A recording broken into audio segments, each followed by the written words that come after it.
మహాగణాధిపతయే నమః. సదాశివసమారంభాం శంకరాచార్యమధ్యమాం అస్మదాచార్యపర్యంతాం వందే గురుపరంపరాం.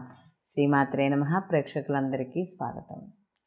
పక్ష ఫలితాలు 16/2/2024 నుండి 29/2/2024 వరకు గల పక్ష ఫలితాలని నవగ్రహ సంచారాలను అనుసరించి ద్వాదశ రాశుల వారికి శుభాశుభ ఫలితాలు ఏ విధంగా ఉంటాయి అనే విషయాన్ని మనం తెలుసుకుందాం. ముందుగా గ్రహస్థితి కానీ చూసుకుంటే మేషరాశిలో గురువు యొక్క సంచారము, అలాగే కన్యారాశిలో కేతువు యొక్క సంచారము, మనకి మకర రాశిలో శుక్ర బుధ అలాగే కుజ గ్రహాల యొక్క సంచారం.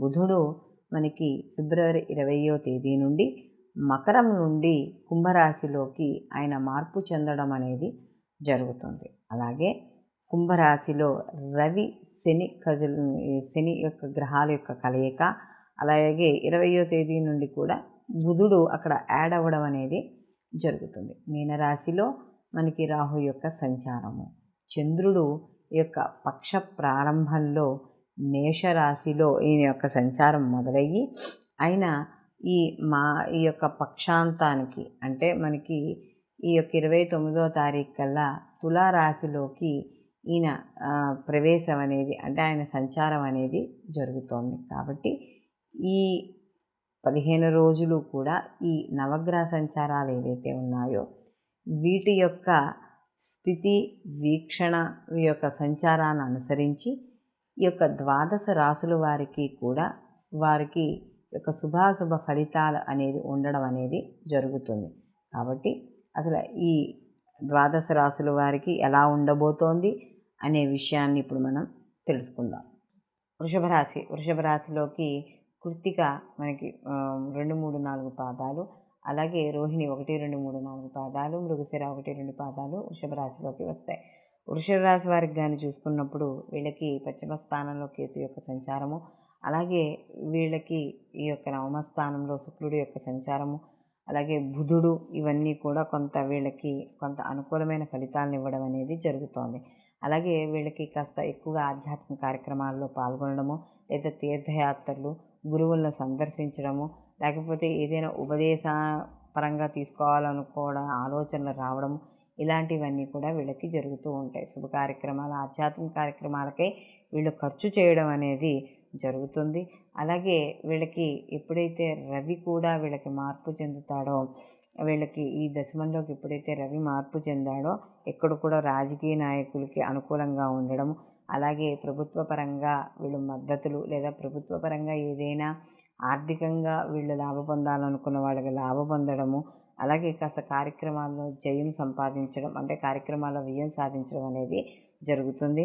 ఆరోగ్య విషయాల్లో కూడా కాస్త కొంచెం సామాన్యంగా ఉండడం అనేది జరుగుతుంది. అలాగే ఈ యొక్క వృషభ రాశి వారి సంతాన విషయాల్లో కాస్త కొద్దిగా మధ్యలో శ్రద్ధ వహిస్తూ ఉండడం అనేది మంచిది. ఆర్థికపరమైన విషయాల్లో కూడా మంచి పురోగతి ఉండడం అనేది జరుగుతుంది. వృత్తి ఉద్యోగ వ్యాపారాల పరంగా కూడా అనుకూలత అనేది ఇక్కడ ఏర్పడడం అనేది జరుగుతుంది.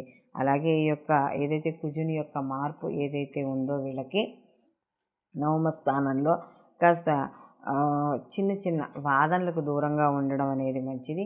అయితే కాస్త కుజుడి యొక్క మార్పు ఏదైతే ఉందో అంటే ఇక్కడ వీళ్ళకి వ్యయాధిపతి కూడా అయ్యాడు కాబట్టి కొంచెం ఖర్చుల విషయాల్లో కూడా వీళ్ళు జాగ్రత్త వహిస్తూ ఉండడం అనేది మంచిది. అలాగే వీళ్ళకి బుధుడు కూడా ఎప్పుడైతే ఈ యొక్క నవమ స్థానం నుండి ఈ యొక్క దశమ స్థానానికి వెళతాడో కాస్త ఈ బుధుడు 2 స్థానాలు కూడా కొంచెం సామాన్యంగా ఉంటాయి. కాబట్టి కాస్త ఆరోగ్య విషయాలు, అలాగే తినే పదార్థాల విషయాల్లో నిలవ పదార్థాలు తినకుండా ఉండడం, ఇలాంటి విషయాల్లో కొద్దిగా జాగ్రత్త తీసుకుంటే వీళ్ళకి సరిపోతుంది.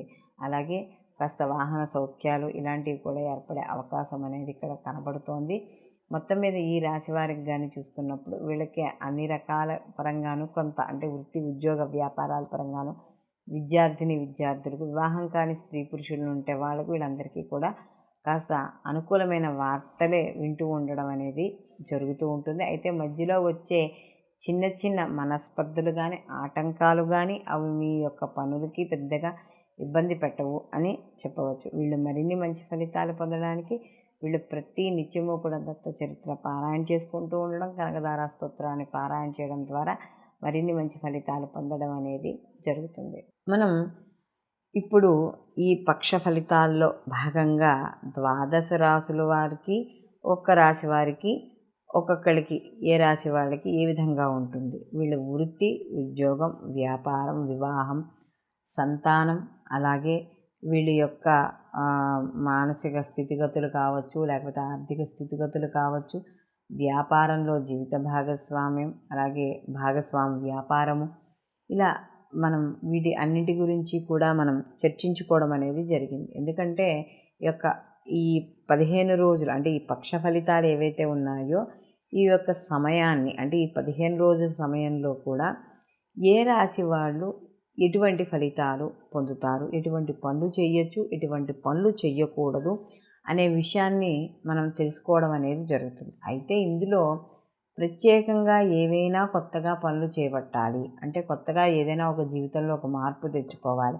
అది ఉద్యోగపరంగా కావచ్చు, వ్యాపారపరంగా కావచ్చు, వివాహపరంగా కావచ్చు, అంటే దైనందిక జీవితంలో కాకుండా ప్రత్యేకంగా మనం ఏదైనా ఒక కార్యక్రమాన్ని మొదలు పెడుతున్నప్పుడు ఈ యొక్క గోచార ఫలితాలతో పాటు జన్మజాతక ఫలితాలు కూడా తప్పకుండా పరిశీలనలోకి అనేది తీసుకోవాలి. ఎందుకంటే ఇప్పుడు ఏవైతే ఈ యొక్క పక్ష ఫలితాలు ఉన్నాయో ఇవి కేవలం గోచార ఫలితాలను మాత్రమే చెప్తుంది, అంటే ప్రజెంట్ ఎలా ఉన్నదని మాత్రమే చెప్తుంది. అయితే మనకి జన్మజాతకం అనేది మనకి ఫ్యూచర్ని కూడా మీ యొక్క వ్యక్తిగత జాతకం కాబట్టి దాని యొక్క ఫలితము మంచైనా చెడైనా కూడా దాని యొక్క తీవ్రత అనేది ఎక్కువగా ఉండడం అనేది జరుగుతుంది. మంచి ఉందనుకోండి, ఒకవేళ గోచారంలో బాగాలేకపోయినా కూడా మీ యొక్క జన్మజాతక ఫలితాలు శుభ ఫలితాలుగా ఉన్నాయి కాబట్టి మీకు శుభ ఫలితాలే, ఏదైనా ఒక కార్యక్రమం మొదలుపెట్టినా, ఒక పని చేపట్టినా కూడా శుభ ఫలితాలే ఎక్కువగా ఉండడం అనేది జరుగుతుంది. కాబట్టి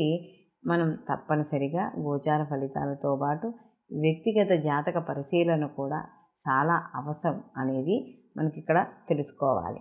కాబట్టి అందరూ కూడా ఈ యొక్క పక్ష ఫలితాలతో పాటు వ్యక్తిగత జాతక ఫలితాలను కూడా మీరు పరిశీలనలోకి తీసుకుని అప్పుడు మీ యొక్క ముఖ్యమైన పనులు చేపట్టేటప్పుడు నిర్ణయాలు అనేవి తీసుకోవాలి. సర్వేజన సుఖినో భవంతు, లోకా సంస్థ సుఖినో భవంతు.